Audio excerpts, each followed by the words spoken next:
episode 7 of our ongoing series about emotionally focused couples therapy with Lee Conan. Lee, Hi. How are you? I'm great.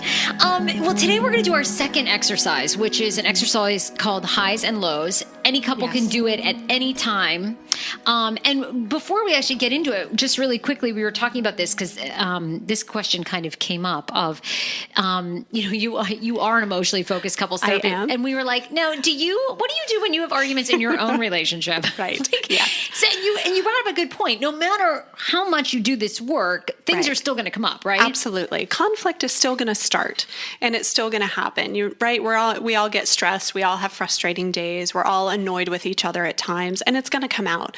So this isn't about stopping those things that happen or making sure that they never happen again. It's about knowing what to do with them when they come up. Got it. And so what we have to do is when we notice we're getting into our negative cycles, some couples come up with a name for it, like we're doing that dance again, or we're in our cycle again.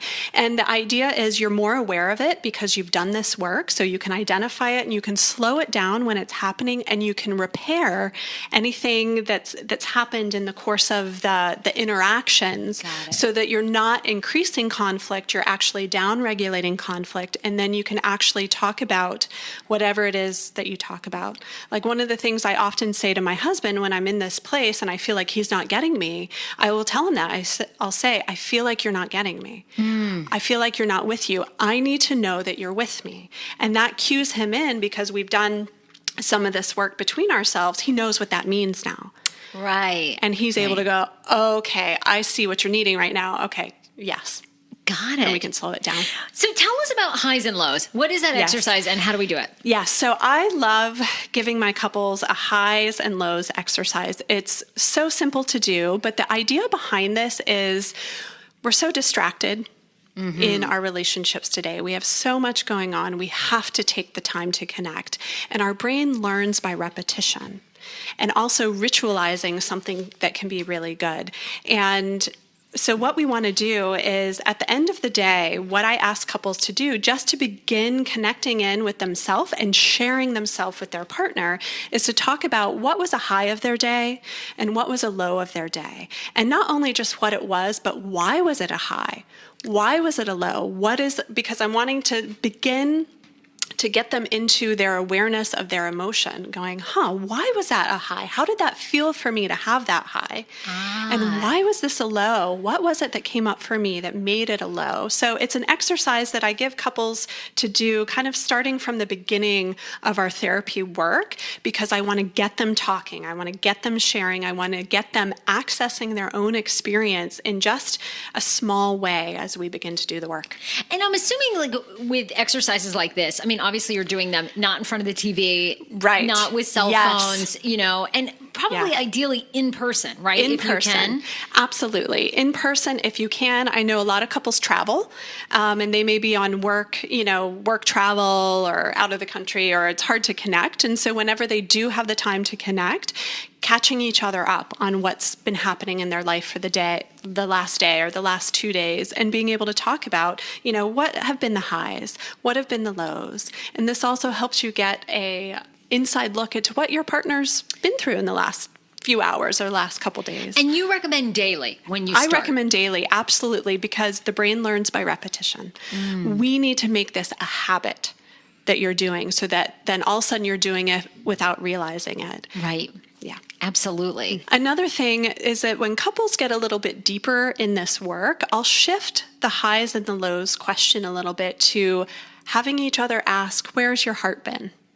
Oh, I love that. Yes. That's so great. Right? So that's a way, because what we're doing is we're helping build each other through emotional connect and build that bond with and knowing each other's heart.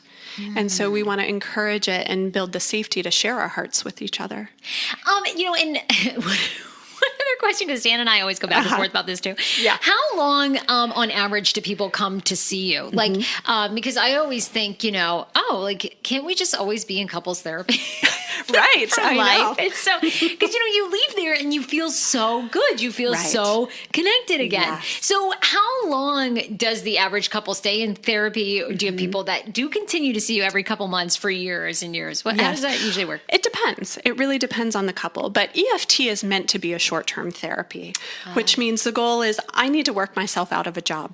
Right? I want to teach you the skills, give you the experience of becoming each other's attachment figures is what they're called. And the more I help you build mutual accessibility and responsiveness to each other, the less you'll need me.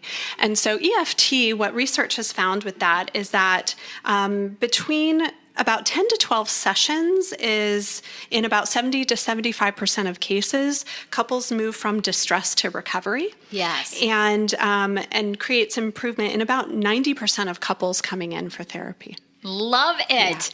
Yeah. Okay, well, our final episode will be next week for episode 8. And we're going to kind of talk about, sometimes I think and of course, we still have a 50% divorce rate in this country. Right. So how do you avoid divorce? And more people seem to be not getting married than ever. Is that the way to go? So we're going to take a look at that in episode 8. Lee Conan has a waiting list for future clients. You can go to leeconan.com, sign up there. Also, if you want to continue the conversation and let us know how you're liking this series, you can go to my Facebook page, which is Sarah Fraser. Just hit pages, like, and follow me there, and be sure to leave a comment. Thank you, Lee. Thank you.